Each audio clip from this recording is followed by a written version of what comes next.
Differential equation of first order first degree में हमने exact differential equation का topic किया था। आज हम उससे आगे रिड्यूसिबल फॉर्म की बात करते हैं।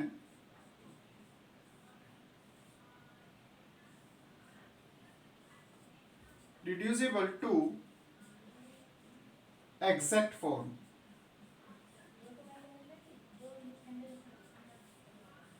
तो हम इसको एग्जैक्ट फॉर्म में कैसे कन्वर्ट करेंगे किसी भी फर्स्ट ऑर्डर फर्स्ट डिग्री की डिफरेंशियल इक्वेशन को। तो इसमें M D X plus N D Y ये स्टैंडर्ड फॉर्म है फर्स्ट ऑर्डर के लिए, और यहाँ पर m और n दोनों एक्स वाई में फंक्शन होते हैं। अब जैसा कि हमें पता है कि अब की बार ये एग्जैक्ट नहीं है, तो इसका मतलब यहाँ पर del m upon del Y equal नहीं होंगे del n upon del X के। ये दोनों इक्वल नहीं है, ये भी हमें पता है, और हम इसको अब एग्जैक्ट फॉर्म में कन्वर्ट करना चाहते हैं। तो एग्जैक्ट फॉर्म में कन्वर्ट करने का मतलब ये हुआ कि हम क्या कोई ऐसा फंक्शन ढूंढ पाएंगे कि जिसे इसमें मल्टीप्लाई करें और ये एग्जैक्ट बन जाए। तो हम ऐसा सोचकर चलते हैं कि हमने मान लिया कि एक फंक्शन v है जो x और y में है, और उसे इसमें हमने मल्टीप्लाई किया, तो V M D X plus V N D Y is equal to 0 की फॉर्म बनती है। अब ये हमारे पास वही फिर से M D X plus N D Y की फॉर्म बनी है, तो हम इसे P D X plus Q D Y मान लेते हैं। ये उसी तरह से हो गया, एक तरह से ये हमारे नए एम और एन आ गए हैं। अब हम चाहते हैं कि एग्जैक्ट डिफरेंशियल इक्वेशन बने, तो उसके लिए फॉर एग्जैक्ट डिफरेंशियल इक्वेशन उसके लिए del P upon del Y equal होना चाहिए del Q upon del X के। लेकिन यहाँ पर हमारे पास p क्या है? p हमारे पास है p इक्वल टू है वी एम और q इक्वल टू है वी एन। तो हम इनमें पहले यहाँ पर वैल्यू पुट करें, तो del p upon del Y का डेरिवेटिव प्रोडक्ट रूल से होगा v del m upon del Y plus m del v upon del Y equal to q का विद रेस्पेक्ट टू x करेंगे इसी तरह से v del n upon del x plus n del v upon del x। अब हमें यहाँ से find करना है उस अननोन क्वांटिटी को जो आपने लेट किया हुआ है v को। ये v ऐसी वैल्यू है जिससे हम चाहते हैं कि ये एग्जैक्ट डिफरेंशियल इक्वेशन बने। तो यहाँ से v फाइंड करने के लिए जो फर्स्ट डेरिवेटिव हैं v के वो हमने एक साथ लिए, और जो v वाली टर्म है उन्हें एक साइड पर लिया। तो ये दोनों तो हम ले जा रहे हैं राइट साइड पर, और इन दोनों को ला रहे हैं लेफ्ट साइड पर। तो ये m del v upon del Y minus n del v upon del x ये लेफ्ट साइड पर आ गया, और इक्वल टू में ये दोनों जो हमारे राइट साइड पर गए हैं इनमें से v कॉमन आ जाएगा। Del n upon del x minus del m upon del y। अब हमारे पास जो रिलेशन आया इससे हम v कैसे फाइंड करते हैं कि हम ये लें कि जो v है वो केवल x में या केवल y में ही फंक्शन हम बनाएं। हम ये मान लेते हैं if v is a function of x only. जो v है ये केवल x में ही फंक्शन है, v के अंदर y नहीं है। अगर ऐसा मान लिया जाए तो जो del v upon del y होगा फिर वो 0 हो जाएगा, और जो del v upon del x है उसे फिर हम dv अपॉन dx भी लिख सकते हैं, क्योंकि अब ये केवल x में ही फंक्शन है। तो यहाँ पर जब हम इन वैल्यूज को सब्स्टिट्यूट करते हैं तो हम देखेंगे कि ये del v upon del y तो हो गया 0, ये आया minus n dv upon dx equal to v del n upon del x minus del M upon del Y.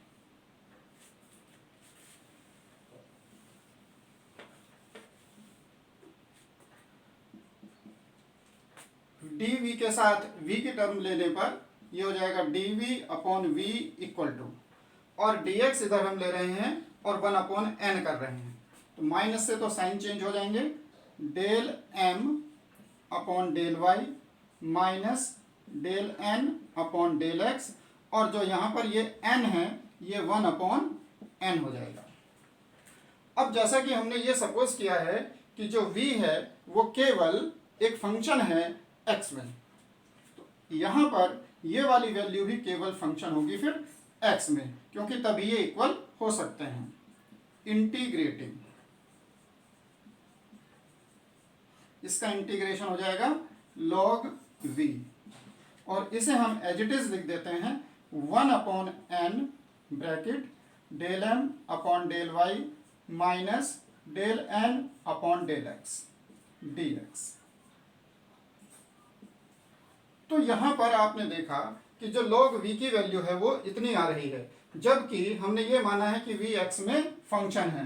तो ऐसा कह लेते हैं कि अगर ये वैल्यू आ जाए, क्योंकि ये आपने fx ही मान लिया है, केवल x में ही वैल्यू है, तो आपने मान लिया हम x में कोई फंक्शन fx ले रहे हैं, तो ये हम लिख सकते हैं इंटीग्रेशन fx dx, ये इक्वल टू है log v के, तो v इक्वल टू हो जाएगा e raise to the power integration fx dx।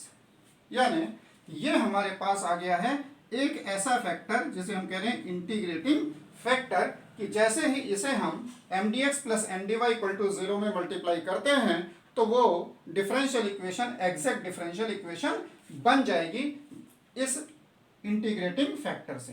Condition क्या होगी कि यहाँ पर ये जो लिखा गया है ये केवल फंक्शन होना चाहिए x में, लेकिन इसी तरह से अगर हम इसको चेंज करें कि v is function of y only, अगर केवल y में ही इसको फंक्शन ले लें तो अब del v upon del X तो 0 हो जाएगा, और del v upon del y को dv अपॉन dy करेंगे तो सेम इसी तरह प्रोसेस से वो वैल्यू इतनी बन जाती है।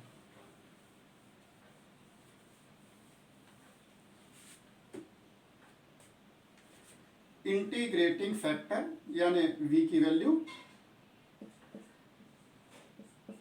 इक्वल टू आ जाएगा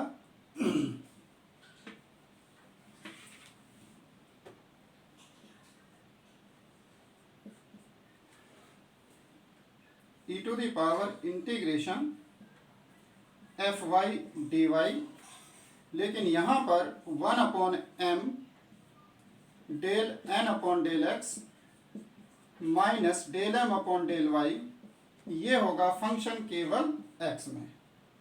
this is a function of y only. तो ये दो कंडीशन तो हमारे पास हैं जो इस पर डिपेंड करती हैं कि केवल y में ही फंक्शन है तो ये इंटीग्रेटिंग फैक्टर है, और केवल x में फंक्शन है तो ये इंटीग्रेटिंग फैक्टर है। अब इसके अलावा भी इसकी दो कंडीशन और बन जाती हैं।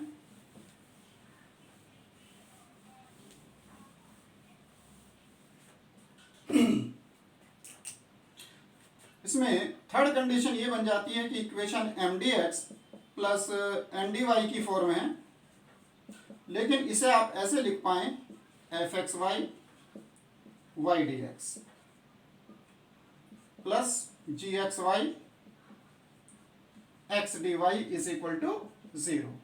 तो अगर इस तरह की फॉर्म है, मतलब फंक्शन xy में है और y dx जरूरी है, फंक्शन xy में है और x dy जरूरी है, अगर इस तरह की फंक्शन आपको मिले तो वहां पर ये जो हमारा m है और ये n है, इसमें हम mx माइनस ny को सोल्व करते हैं और देखते हैं कि ये इक्वल टू 0 है या नहीं है। अगर ये 0 नहीं है तो इसका जो इंटीग्रेटिंग फैक्टर है वो 1 अपॉन mx माइनस ny हो जाएगा, यानी इसको मल्टीप्लाई करके ये इक्वेशन एग्जैक्ट बन जाएगी। और अगर आपके पास इस तरह की फॉर्म है mdx plus mdy equal to 0 और इसमें ये होमोजीनियस भी फॉर्म बन जाए, is a homogeneous form.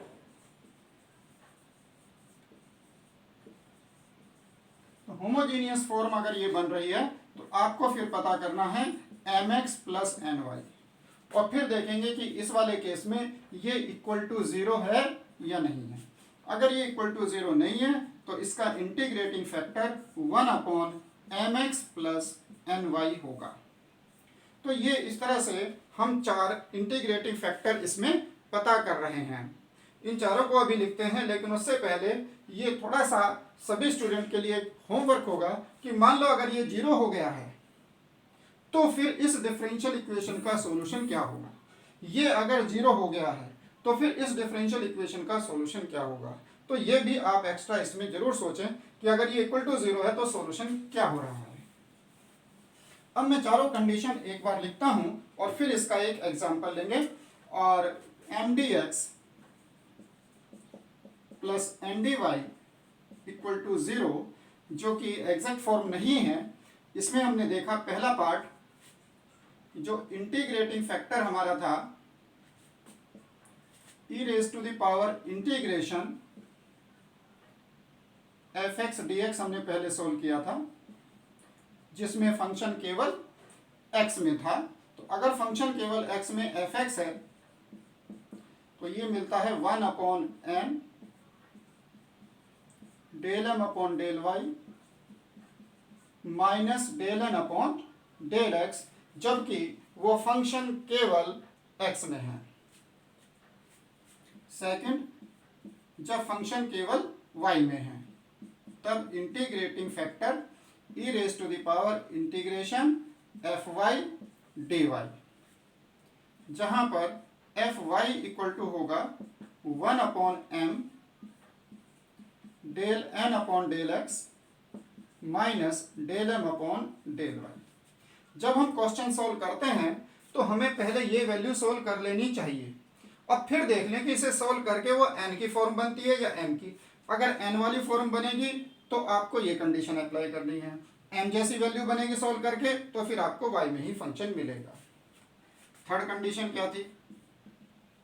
Third में fxy y dx plus gxy x dy की फॉर्म थी, और इसमें इंटीग्रेटिंग फैक्टर बना था 1/mx माइनस ny, जहां पर mx माइनस ny 0 नहीं होगा। और फोर्थ कंडीशन बनी कि अगर आपके पास mdx plus mdy equal to 0 homogeneous form में है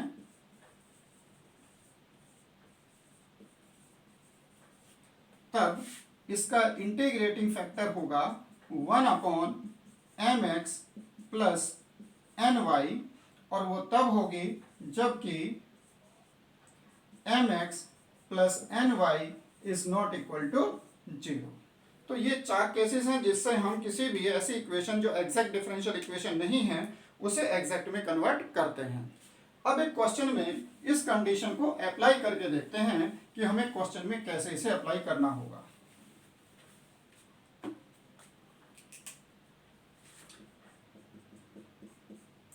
x y cube plus y dx plus 2 bracket x square y square plus x plus y power 4 dy is equal to 0।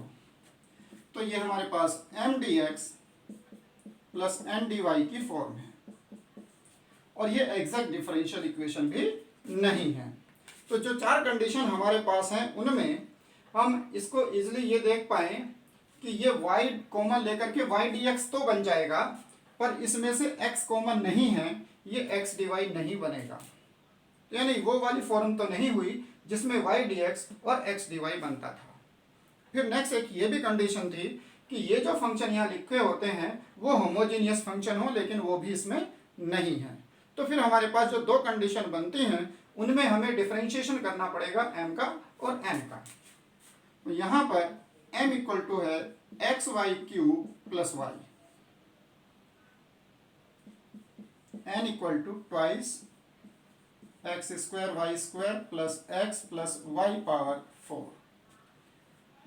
Del m upon del y equal to 3xy² plus 1 और del n upon del x equal to x के respect में इसका differentiation 2 हो गया, twice 2xy² plus 1। अब हम इसमें del m upon del y minus del n upon del x को सोल्व करते हैं, यानी इसमें से इसे माइनस कर रहे हैं। तो ये हो गया माइनस का xy² और माइनस 1। तो हम देखें कि जो हमारे पास वैल्यू आ रही है ये कुछ m से रिलेटेड है या n से है। तो m में अगर मैं y कॉमन लेता हूं तो ये xy² प्लस 1 ही है। तो यहां पर भी ये वैल्यू हमारे पास xy² प्लस 1 की ही फॉर्म है। इट मीन्स ये m की तरह वैल्यू बनी है।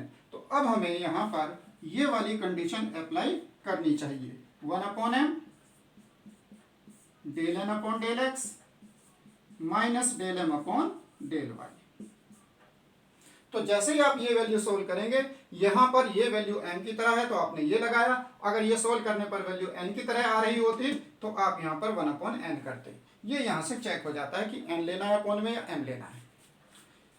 इक्वल टू, अब हम इसमें क्या कर रहे हैं, ये हमने सोल्व किया है माइनस के साथ, तो ये माइनस xy² प्लस 1 हो गया और अपॉन में m, y कॉमन लिया xy² प्लस 1, ये हमारे लिए fy बना which is function in y।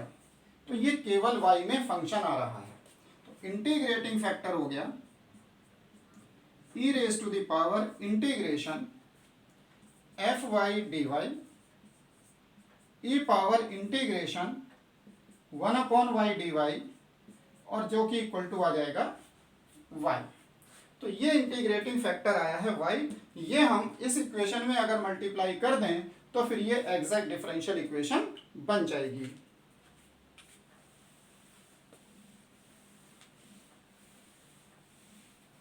तो हम इसमें y से मल्टीप्लाई करते हैं, ये हो गया xy⁴ plus y² dx plus twice x² plus xy plus y⁵ dy is equal to 0। अब हमारे पास ये नए mn आ गए हैं। अगर इसको चाहें तो आप नया नाम m डैश कह सकते हैं या m भी लिख सकते हैं, ये कोई अलग ऐसी बात नहीं है। m डैश हमने इसको रिप्रेजेंट किया, नए mn बन गए हैं, जो क्वेश्चन में दिया था उसमें y से मल्टीप्लाई करके बना है। अब यहाँ पर m डैश हमारे पास ये है, तो del m dash upon del y क्या होगा, तो y के रेस्पेक्ट में डिफरेंशिएशन 4xy³ प्लस 2y और del n dash upon del x क्या होगा। तो जब इसका x के रेस्पेक्ट में 2x हो गया, मल्टीप्लाई करके बना 4xy³ और यहाँ पर प्लस 2y। तो आपने देखा कि दोनों वैल्यू सेम हो गई, यानी डिफरेंशियल इक्वेशन एग्जैक्ट हो गई। Now it is exact differential equation. तो इस तरह से उन चार कंडीशन से आप जो नॉन एग्जैक्ट हैं उन्हें एग्जैक्ट बना लेते हैं, क्योंकि एग्जैक्ट बनाने से हमारा सॉल्यूशन इजी हो जाता है। कैसे कि अब हम लिखेंगे integration m dash dx plus integration n dash dy is equal to constant of integration, और यहां पर y को हम लेते हैं constant, treating y as constant, और यहां पर taking only those terms which do not contain x। तो इस तरह से हम एग्जैक्ट डिफरेंशियल इक्वेशन की फॉर्म में बना करके इजीली क्वेश्चन सोल्व कर लेते हैं। इसको कंप्लीट करते हैं, और जो हमारे पास ये m डैश है वो है xy⁴ plus y² dx plus, और इसमें केवल वही जो x नहीं है, तो इसमें x है, इसको नहीं लेंगे, इसको भी नहीं लेंगे, तो ये आ जाएगा integration 2y⁵ dy equal to c। अब इसका इंटीग्रेशन y को कांस्टेंट लेते हुए x square y power 4 upon 2 plus x y square plus y 6 upon 3 आ जाएगा और equal to c constant of integration. तो फाइनली ये हमारा आंसर बन गया x square y 4 upon 2 plus x y square plus y 6 upon 3 equal to c. तो क्योंकि एग्जैक्ट डिफरेंशियल इक्वेशन में हमारे सॉल्यूशन बहुत आसान हो जाते हैं, इसलिए कुछ इक्वेशंस ऐसी हैं जिन्हें एग्जैक्ट में हम कन्वर्ट कर सकते हैं और अपने सॉल्यूशन को इजी बना सकते हैं।